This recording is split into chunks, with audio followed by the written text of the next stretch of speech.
So it gives me great pleasure to welcome Marcin Grabinski from CompuWare, who's going to talk to us this afternoon about automation and measurement and application testing. So as people arrive, I will just let them in. But for the time being, it's over to you. Thank you very much, Marcus. Hello, everyone. Good afternoon, I think, for most of you. It's my pleasure to speak today about automation measurement in the context of mainframe application testing. My slot is going a bit different from the other GSE presentations. In terms, I'm not going to show any specific tool. I will be talking more about concepts and processes than tools. So it's pretty much tools agnostic. My name is Marcin, and I am in the middle of my, I think, both life and professional career. I started in 1999, and I think I made my career on the Millennium Bug, well, initially at least. It was a jump start. And 13 years ago, I joined CompuWare, serving as a solution consultant, first in Poland, then Central Europe, now EMEA and Asia Pacific. Up to last year, I was probably the most frequent traveler at CompuWare. Last year, I had 149 flights for CompuWare. And of course, this year it has changed everything. Since March, I have not traveled anywhere. I am now at home. So welcome to the new normal. Before I present my agenda, let me share with you several percentage numbers which come from a survey we did last year. And the numbers show that mainframe organizations really struggle with application testing. Most of the times, the testing is manual. Most of the times, a lot of people and resources need to be devoted to testing. And it's becoming even more complex as the traditional legacy mainframe applications are now open and they are interconnected with web and mobile applications, and testing really becomes a challenge. To address the challenge, I'm going to cover three separate parts. So I'm going to squeeze like three presentations into one hour. But the common thread, the common topic will be mainframe application testing. First, I'm going to speak about concepts of virtualized and non-virtualized environments in testing. Then I will touch on test automation. And finally, we're going to speak about performance testing. So when we come to testing, I'm going to introduce a concept which probably is not anything you will find in the testing literature available. Typically, when speaking about testing, we see a picture like this with some layers, levels of testing. And of course, the bottom line is always that you should start testing early. And if you are able to catch your errors, bugs early on, you save money and effort, which is of course true. However, this view of the testing world is academical. It's not very close to the reality because it's rarely that we progress from one phase of test to another.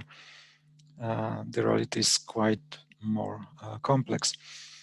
And probably a better way of portraying the testing reality is this matrix, which I have borrowed from a large financial customer who think of testing not as a sequence of actions. They think of testing as a matrix with at least 4 layers or dimensions. So first of all, you have to know what actually you are going to test. Is it going to be a single program, a set of programs, application, cross-application? And when testing a single program, we all know how mainframe programming is or has been historically complex, because we tend to have those monsters of programs having like 20 or 50,000 lines of code. And it's of course very difficult to test a program like that. So organizations are trying to start testing from a paragraph level, which is of course not that easy, because paragraph is not like a method in Java, it's not like a function. First of all, in a paragraph, you see all the variables previously defined. And second, when you invoke a paragraph, there is no guarantee that you will actually get back to the invocation place. So I have seen customers developing what they call testing harness, initializing 20,000 variables just to be able to test a specific paragraph. So this discussion aside, let's say that our unit of testing will be a single program. Then we can think of related programs, applications, cross applications. Another dimension is who is actually responsible for the test. So early on, it is and it should be the developer themselves. They should test the logic of the program. They should be able to catch early any possible mistakes. Then they will transfer the program to the QA or testing team, who will do more complex, more comprehensive testing.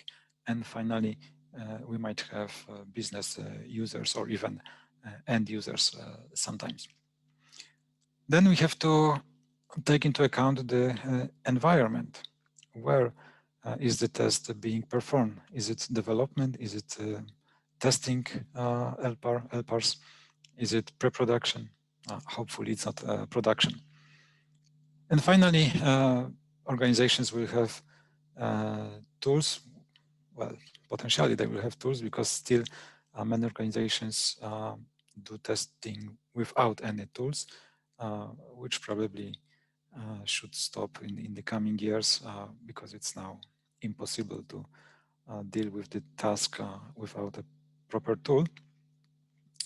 But what we have noticed is that very rarely there is one tool which encompasses all the needs, all environments, and all possible kinds of tests. Typically, multiple tools will be used, and then the challenge is how to integrate them, how to connect them into one cohesive set. So during the next couple of minutes, let's look at application testing through that image, thinking of testing as 3 or 4 dimension matrix rather than a flat pyramid. So what happens when a developer changes a program or develops new code? They should test the changes themselves. But typically in mainframe application development, we touch some data sets, we get data or update DB2. We also call subprograms, or we are called from driver programs. And then to set up a proper test is actually beyond the capacity of a single developer, because they will not have easy access to the data. They might not have all the programs and subprograms that are needed. And many times, if they are requested to do an early test, a unit test, they would typically bother the DBA. Hello, Adam, can you create this database for me? Or can you get this data from production, because I have to test this and this function? And of course, the DB2 admins, they are good guys, professionals, they will do what they are asked for. But how many times can you be asked to do the same thing? And once the testing is done, probably the environment, the data is destroyed, in a sense that it's not anymore the same as it used to be, and the same needs to be repeated. So the obvious solution is, of course, to cut off the external data sources, external programs, and to do a real unit testing only on the logic of the program. And this concept in outside of mainframe development is actually taken for granted. I think since 15 or at least 10 years ago, everyone in the distributed world uses unit testing in the true sense of the word. So they don't actually connect to any database, they don't open any files, they don't open any MQ queues. Everything is mocked. So the concept of mocking in the mainframe world may be known as stubbing. Stub, mockup are the same. It's a concept of cutting off external data, external APIs, and mock them, or just to pretend that we have a real DB2, pretend that we have a file, but in reality, the data will be taken from like XML or whatever is convenient. And this is probably the thing that really changes the game in terms of development, because with true unit testing, with stubbing or mocking, if you will, a developer can really focus on their logic, on the change they have to implement. They don't have to bother with external data sets. They don't have to request a new DB2 subsystem being created just for their tests and so on. They are truly independent. And this, of course, removes tension and friction in the organization, because they can test more and faster. But also, research shows that developers who are able to test early on without having to ask someone else for data or for some setup, they are basically not just more efficient developers, which is obvious, but they are also happier, more satisfied as developers. Why? In psychology, there is a concept of brain context. So when a developer needs to program some algorithm, they will create the algorithm in their heads, and then they will use the syntax of the language to put the algorithm on into bits and bytes. And then when they have to send a ticket for someone to create the data, or ask someone to test the program, they will be busy doing something else. So they will switch the brain context.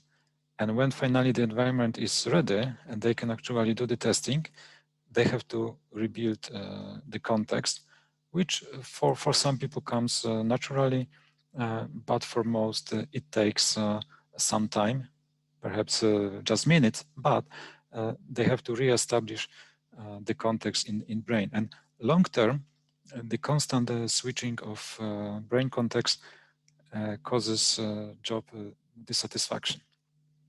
There are, of course, some people who like to work this way, but typically they would work as error controllers, not as programmers. Programmers typically want to focus on one single thing, one program, one problem to be solved. So the benefit of using proper unit testing is not just organizational efficiency, it's also happiness of the involved individuals. And of course, happy, satisfied individuals are better programmers. So a key concept to mainframe testing is to introduce real unit testing with mocking or stubbing. But of course, it will not cater for all testing needs. Sooner or later, we will come out of those unit tests, and we will have to test our program in conjunction with DB2. We have to actually test what happens if my data is not there, what happens if the file is empty, what happens if some auto message arrives on MQ series or WebSphere MQ queue. So this test will be typically performed by the quality team, quality assurance team, not by developers themselves. And typically they will have all the necessary data and environment. So we really need to distinguish.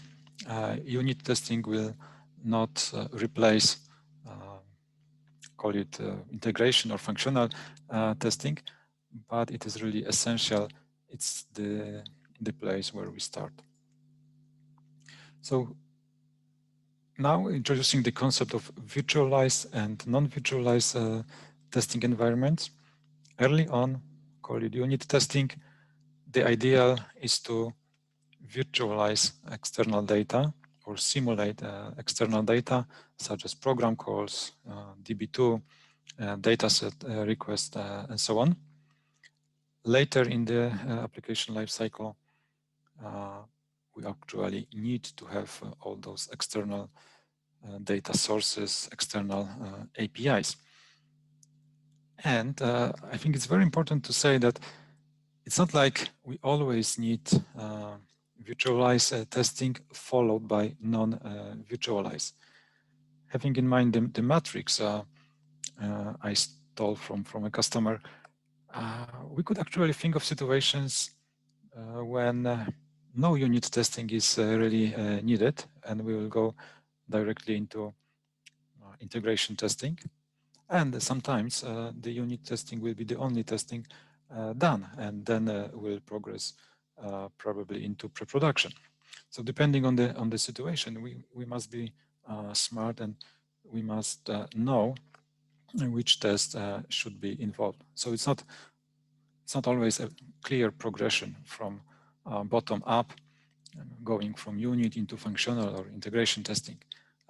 Sometimes different tests will be performed in different situations. So this is one key to efficient testing and efficient application development. Organizations have to realize that those two strategies are available. Sometimes they will work in conjunction, sometimes they will be separated. They both have their characteristics. They both have pros and cons, and we have to make a smart use of both testing strategies. Exactly like the guys in the distributed world, they have been doing this for, I don't know, 15 years at least.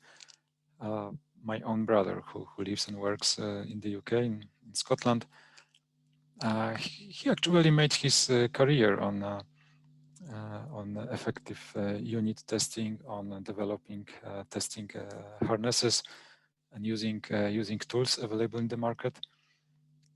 He works outside of mainframe, but discussing with him the concepts, I don't see any reason why mainframe should be treated differently. The same concepts apply to mainframe and development as well. And we as mainframe specialists, we should actually follow the example of those Java or C programmers, because they've been doing it for quite a long time now, and there is a lot of experience, a lot of literature available. You know, just go to any DevOps or Agile conference, and you will learn these things quite easily. And as I said, there is nothing in the mainframe which could stop us from implementing the same concepts. Of course, the tools are different, the environment is different, the language syntax, of course, is different. But when talking about concepts and processes, exactly the same thing applies here. So one key point is good, well-designed unit testing used when it should be used. Next, we come into test automation, and this is quite obvious. Again, calling the example of my brother, initially he would write some harness. He would perhaps use some tool in order to do testing. But how many times can you write the same script, or how many times can you open the same doors? Automation is natural, and this is actually what my brother made his career on, being smart, or he says being lazy. He would develop his own set of tools and then reuse them. So for non-mainframe application development, this is normal, taken for granted. And if you take guys like Google, Amazon, Netflix, they are quite famous for test automation. Practically the moment a program or a piece of a program is committed, there will be an automatic pipeline running a set of tests. And in some cases, they can actually automate all the process of implementation and deployment all the way to production. I will be not advocating for that, but still we need automation. And just as if anything, if you have a number of jobs and you have to execute them in sequence, of course you can have operators who will know everything about the jobs and who would put them in the right class under the right initiator. But sooner or later you will think of some automation. You would like to implement a tool which will do the job of an operator. So we have a lot of job automation tools available on the market, and nowadays no one really thinks seriously of operators manually entering jobs into the system. Of course, this happens, but this is exception. If something is really outside of the scheduler, outside of the norm, a skilled operator will be still necessary, but the majority of batch processing is, of course, automated. But then when it comes to testing, it seems that less than 10%, or at least 10% of the surveyed organizations automate testing on mainframe. Why? Because organizations think it's difficult, it's probably impossible, it's too complex, there is not enough experience on the market. Whatever the reason, the fact is that testing automation on the mainframe is really rare. And again, I will say that there is nothing specific to the mainframe that would prohibit automated testing. In the end of the day, test can be viewed just as a job. You execute some program, or perhaps you bring some data into your testing environment first, then execute your program, and then do some comparison of results. And why not automate this? You have so many job automation tools on the market. Why couldn't you automate testing? I will take this a bit further.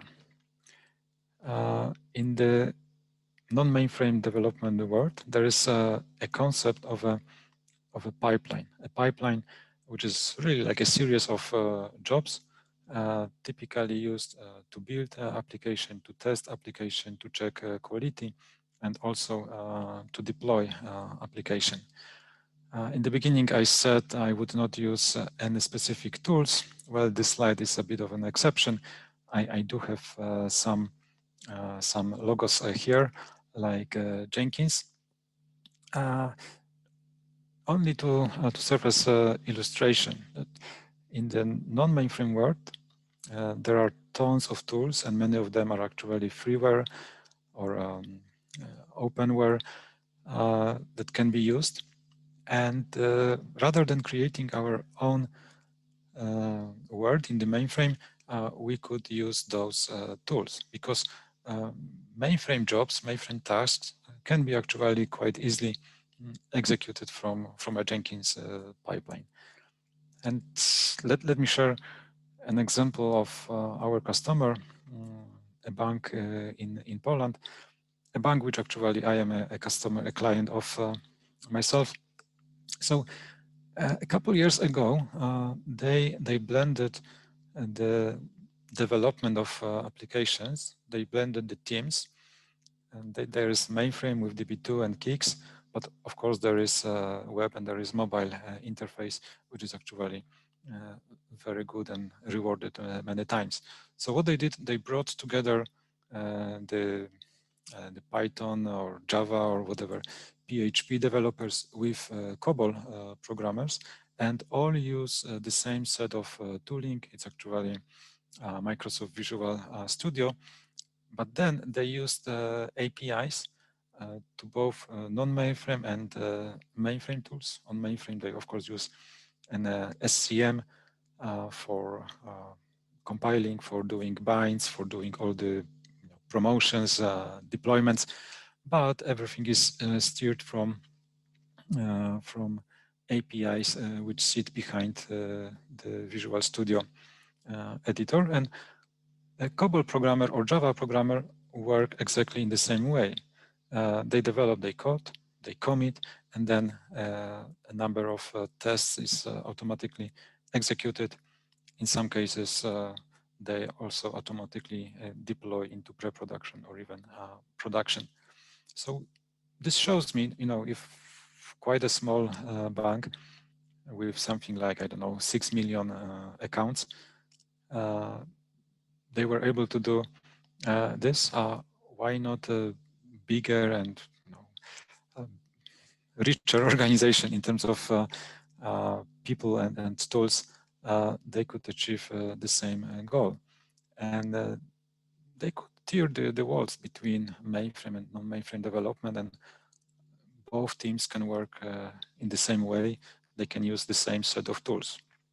They already mentioned Jenkins, for example. And by the way, Jenkins is a free software, so I am not advertising for Jenkins as a company. If we get into practical details, I think that in mainframe, it's not really practical to create one big pipeline for everything, from unit testing all the way down to deployment into production. It will not work this way. But we can think of at least perhaps 3 separate pipelines, which can be developed individually and used as needed. Of course, they can be connected into one, but this is not really required.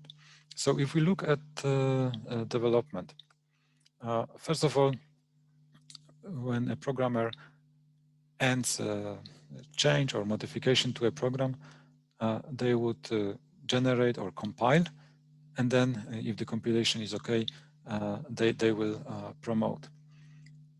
Next thing is, of course, the unit testing, and unit testing can and should be executed immediately after promotion, without any handovers, without any service tickets or anything like this.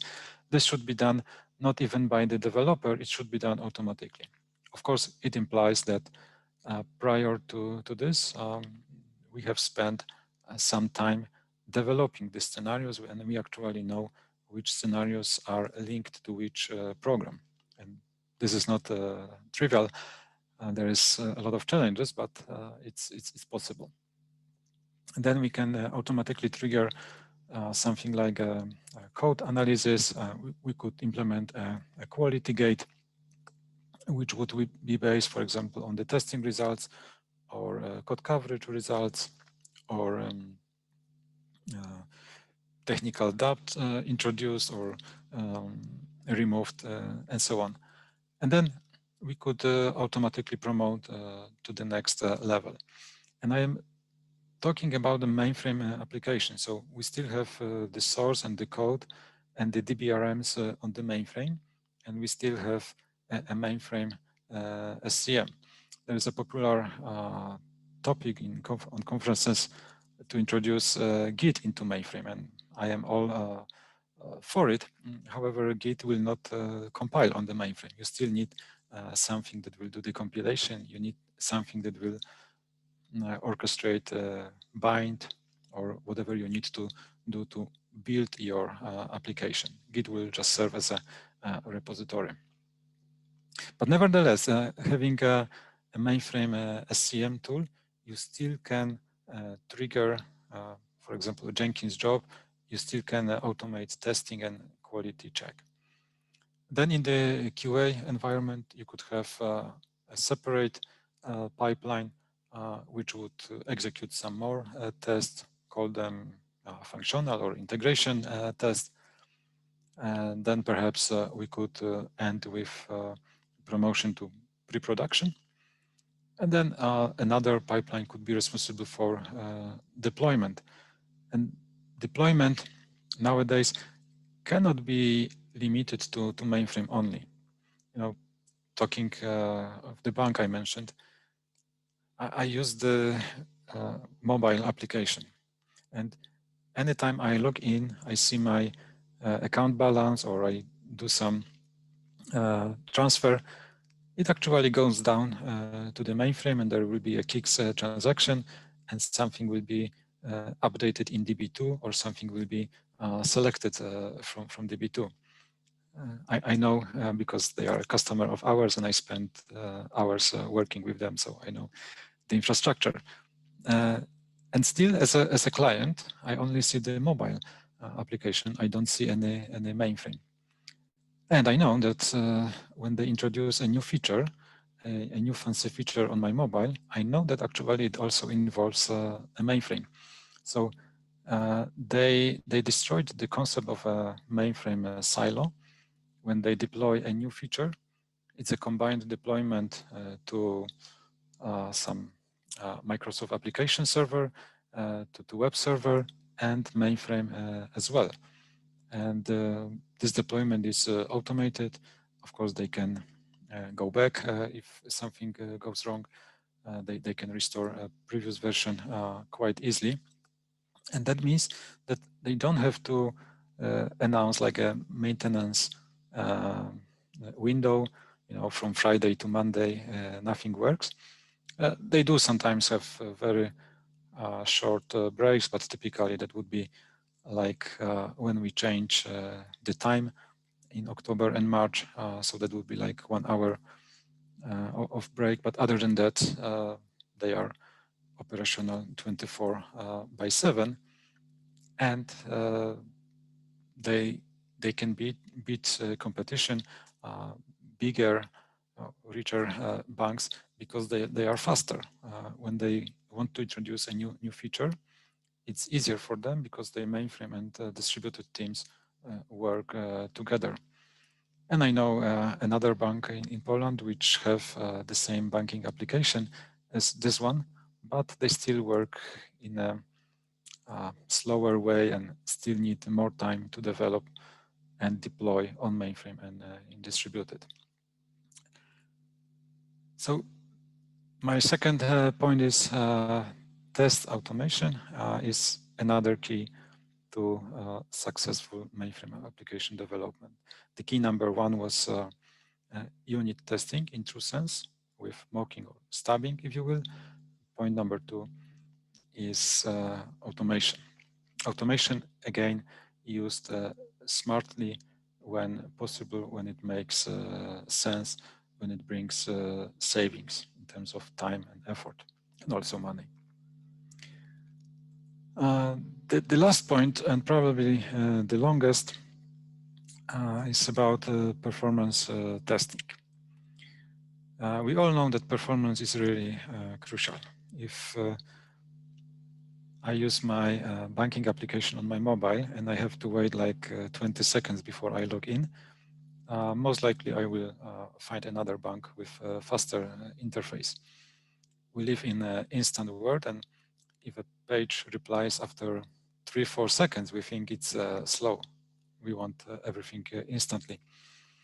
So performance is really crucial. but unfortunately, performance or optimizing performance has become or is becoming a rocket science, really, because there are so many layers, and not just mainframe as pictured on the slide, but we have the web servers, and we have application servers and transmission technologies such as MQ or whatever. And it's virtually impossible for one person to know and understand everything. Before CompuWare, I used to work as a system admin for a small software house. And my primary job was MQ administration. But because we are quite small, I also had to do some kicks, some system, such as SMS, RACAF. I did something like operation work as well.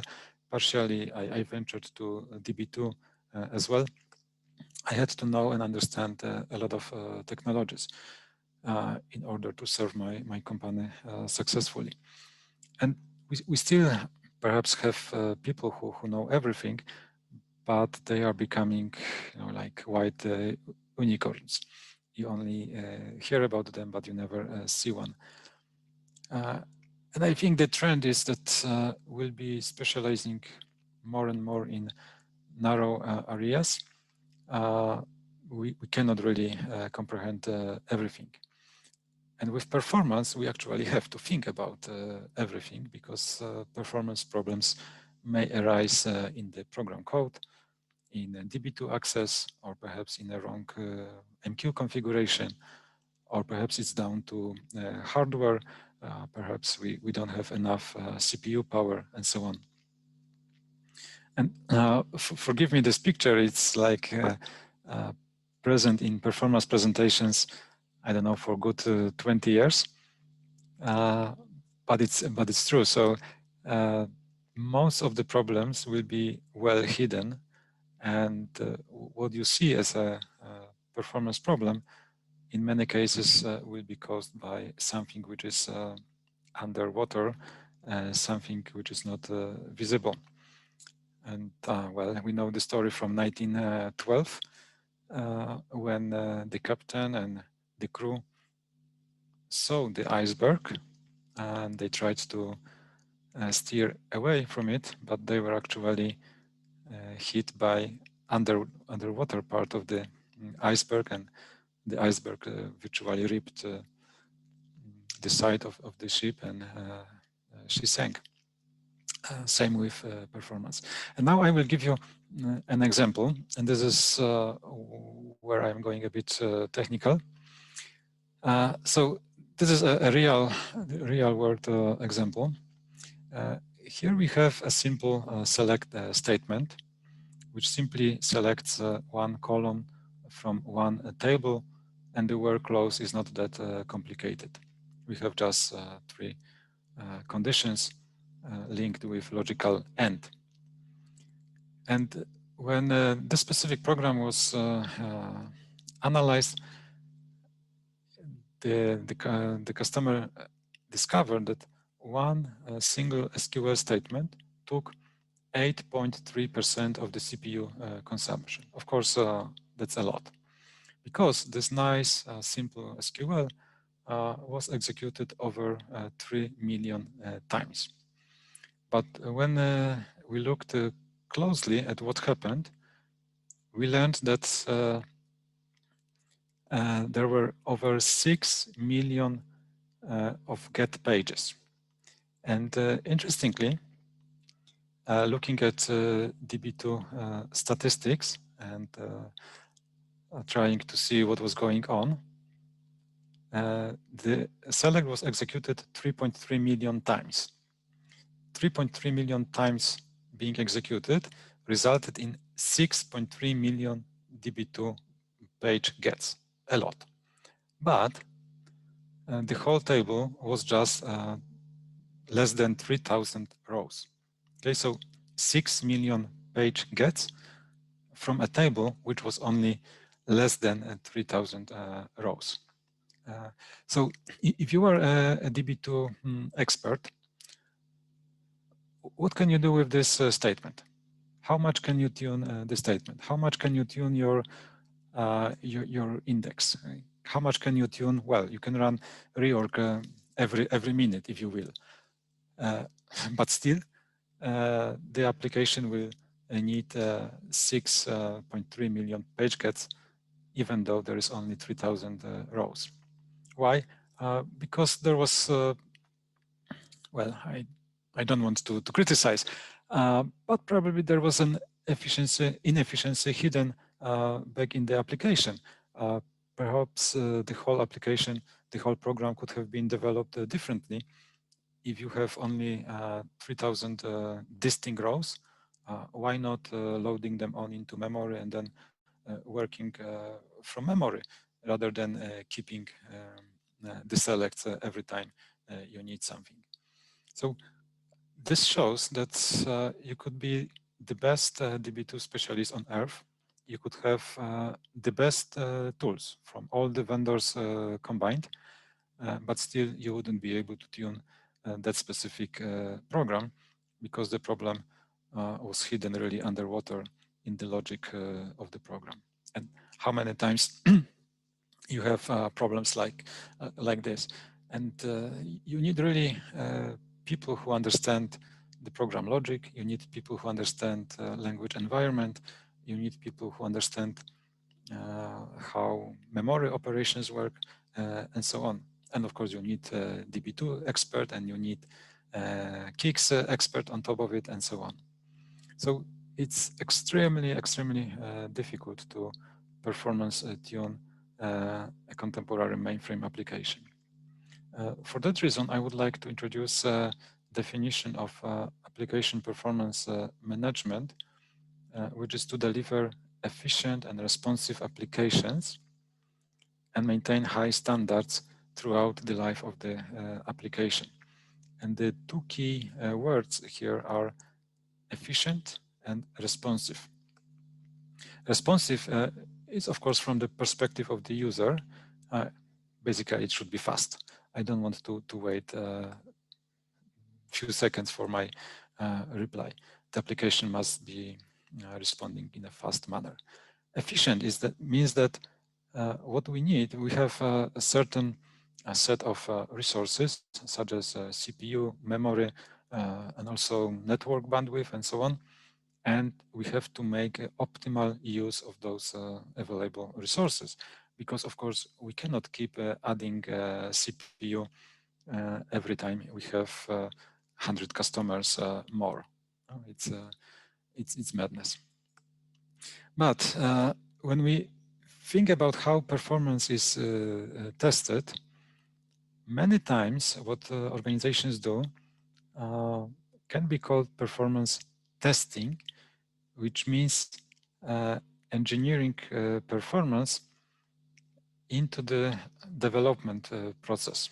So there will be different stages of performance or stress tests. But what we should be doing rather than performance testing, we should be performance tuning. And tuning really means that performance is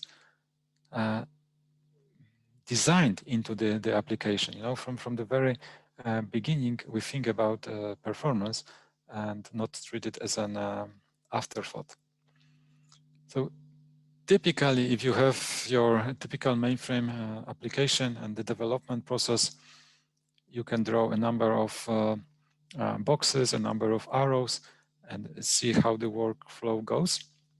And of course, one of the boxes will say performance testing. Typically, it's the last one. And once performance has been tested, we go into production. But really what is needed is a change into the application development process. And rather than having development as an afterthought, performance as an afterthought, we should be thinking of multiple checkpoints in the application, which would allow to design and test and check performance. Because if we are able to capture inefficiencies early, of course, it will be easier and cheaper to correct them. So you might have the best experts on earth. You might have all the performance tools available from all the vendors who have something to say on the mainframe platform. But if you as an organization, of course, not as an individual, if you don't change your process, you still will be hitting the underwater part of the iceberg, and you still will be in a point when performance or misperforming applications will surprise you. So we have to change our mindset. We have collectively as a mainframe, we have to change the way we work with mainframe. Mainframe is a huge asset. In the recent years, there were a lot of voices coming, among others, from respectful companies such as Gartner, that perhaps it's time to say goodbye to mainframe. I would strongly disagree. Mainframe is the most powerful platform on earth, and IBM keeps developing the hardware, and IBM and others vendors develop software. And this platform should be really used for business, like most of the banks and insurance companies, airlines, they are able to harness the power of mainframe and use it effectively. But if we don't change, if we don't follow the changes in the market, the changes in the world, the predictions that mainframe is a dying dinosaur can actually be true. And I am halfway into my professional career, having worked 21 years. And if the Polish government don't change the rules, I will retire in 19 years from now. And I would like to spend those 19 years working with and for the mainframe. So please make sure that the mainframe is alive and well in the next 19 years at least, because I want to stay on the platform. And of course, sometimes we just sit and think that magic happens and everything will be all right. Well, in fairy tales, that's quite frequent, but in real life, magic actually doesn't happen. And we have to think how to make the best of our beloved mainframe. Key points, three keys really. One is effective unit testing when needed, when desirable. Second, it's test automation, and this is really a must. And third, performance, which is implemented early into the application development process. Thank you very much for attention. I think I am well under time, so we still have a couple of minutes for questions, comments. Thank you very much, Marcin. Do we have any comments or questions?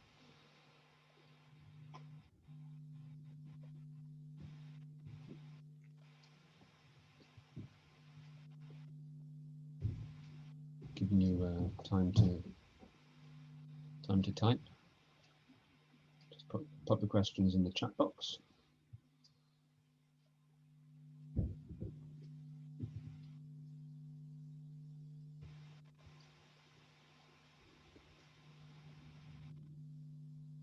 Okay, so it just leaves me to thank you very much for a really interesting presentation. Everybody, please don't forget to submit your session feedback. The session is 1 a.m. And that would be greatly appreciated. So if there's no other comments, I would just like to thank you very much and speak to you all soon. Thanks, Marcin. Bye. So, thank you very much, and 10 minutes back to your day. Thank you. Bye.